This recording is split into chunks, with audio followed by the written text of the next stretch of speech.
दोस्तों, ज़िंदगी की राह में अनेक कठिनाइयाँ आती हैं और बहुत लोग हिम्मत हार जाते हैं। उसी पे मैंने अपनी एक कविता लिखी है।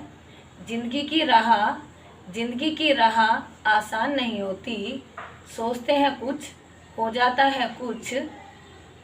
हर समय तो खुशियों की बरसात नहीं होती। ज़िंदगी की राह आसान नहीं होती। कभी कभी इस राह में मिल जाते हैं ऐसे भी लोग। कभी कभी इस राह में मिल जाते हैं ऐसे भी लोग जिन्हें हमारे जज्बात की कोई कद्र ही नहीं होती। ज़िंदगी की राह आसान नहीं होती, सोचते हैं कुछ हो जाता है कुछ। हर समय तो खुशियों की बरसात नहीं होती। ज़िंदगी की राह आसान नहीं होती।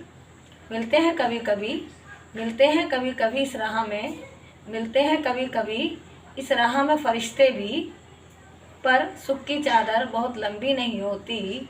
ज़िंदगी की राह आसान नहीं होती, सोचते हैं कुछ हो जाता है कुछ। हर समय तो खुशियों की बरसात नहीं होती। कभी कभी कोई हार जाता है हिम्मत, कभी कभी कोई हार जाता है हिम्मत, क्योंकि हर कश्ती की पतवार मजबूत नहीं होती। ज़िंदगी की राह आसान नहीं होती, सोचते हैं कुछ हो जाता है कुछ। हर समय तो खुशियों की बरसात नहीं होती। पर पार करना चाहिए इसे हिम्मत से, क्योंकि ज़िंदगी इतनी सस्ती भी नहीं होती।